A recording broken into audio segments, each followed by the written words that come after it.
Hey, what's going on, guys? This is Justin again from Extreme Health Radio, and we've had a few people write in asking where the heck did all the videos go, the videos like this.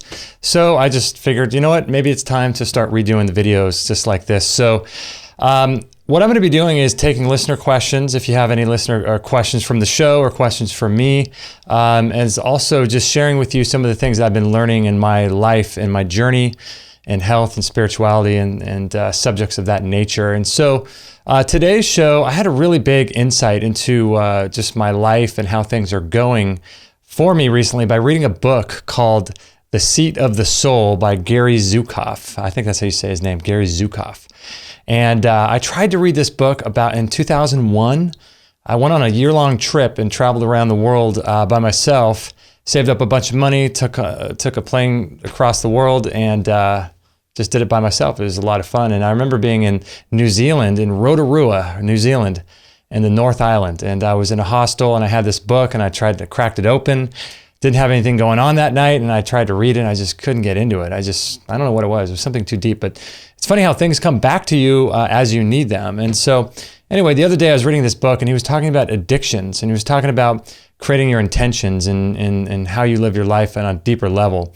And he talked about addictions, and I thought, the first thing you think of in addiction is like, addiction to technology or addiction to food or addiction to sex or addictions to relationships or these types of things. And I didn't really relate. But then I started thinking about addictions on a deeper level, and I was thinking about my addictions to certain emotions. And I really started getting into what he was talking about. It just hit me really, really deeply that I have an addiction to certain emotions. And I wrote about this on my other website.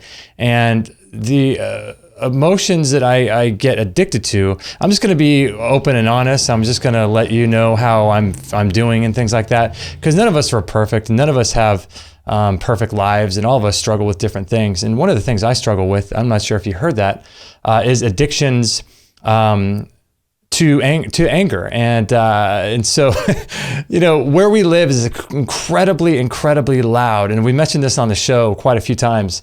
And it's really, really loud. And it's really challenging for an empathic, sensitive person who seeks peace and calm to thrive in a place that is so incredibly loud.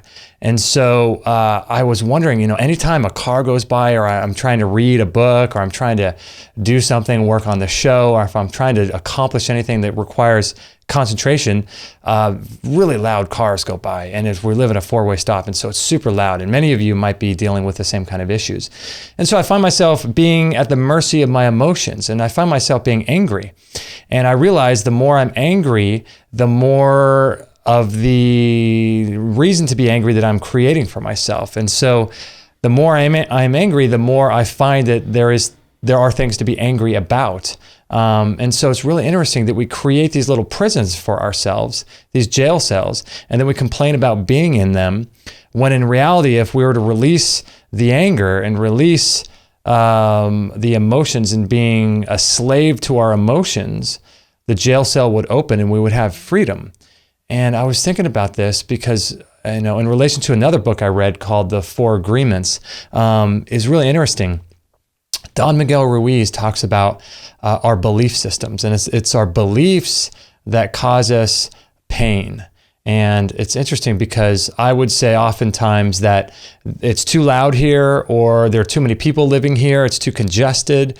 But then I realize if I start questioning those beliefs, like in Byron Katie has thework.com, and you start questioning these beliefs, and you realize that it's not the fact that there's too many people or it's too loud, because there's other people that live where we live and they love it and they have no problem with it.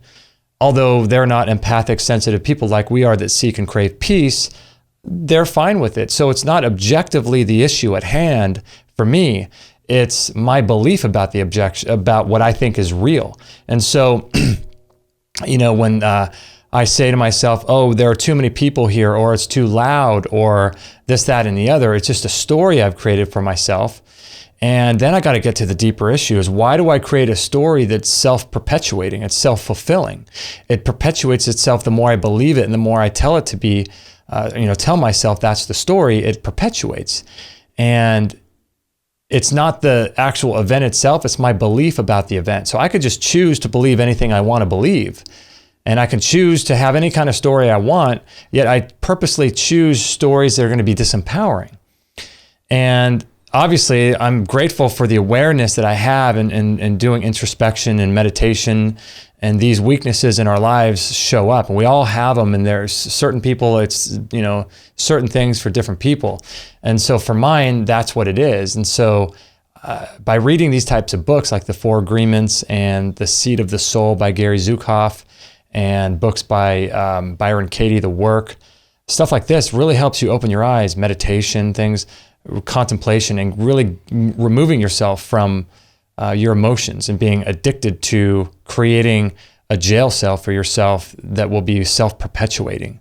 It's really bizarre. So in any event, that's sort of what I've been learning lately, is my, not necessarily addiction to food and things and outside external circumstances, but addictions to emotions and addictions to self-perpetuating cycles of stories that we tell ourselves that are disempowering, that create more of the same. And I would encourage you guys to look at what's going on in your life too, and see if there's anything in your life in terms of stories and self-perpetuating cycles that you might look at.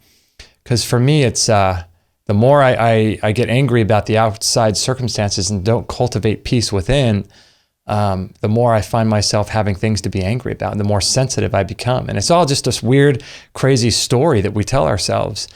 And so that's what I'm going to be working on as we move forward. And I'm excited to see where it takes me through spiritual work and spiritual practice. So in any event, I hope that helps you. Maybe you can take a stock of what's going on in your life and see what's happening there for your stories and for your addictions and emotions and things like that. So in any event, I hope that helped you guys. I'm just going to be sharing stuff. If you have questions for me, send them on in, and I'll try to answer them on this YouTube channel, as well as I'll just be sharing stuff that I'm learning and going through, whether it's nutrition-based, spiritual-based, emotional-based, whatever, anything like that. So in any event, thanks for listening. Thanks for watching. I appreciate it. We'll catch you guys on the next episode.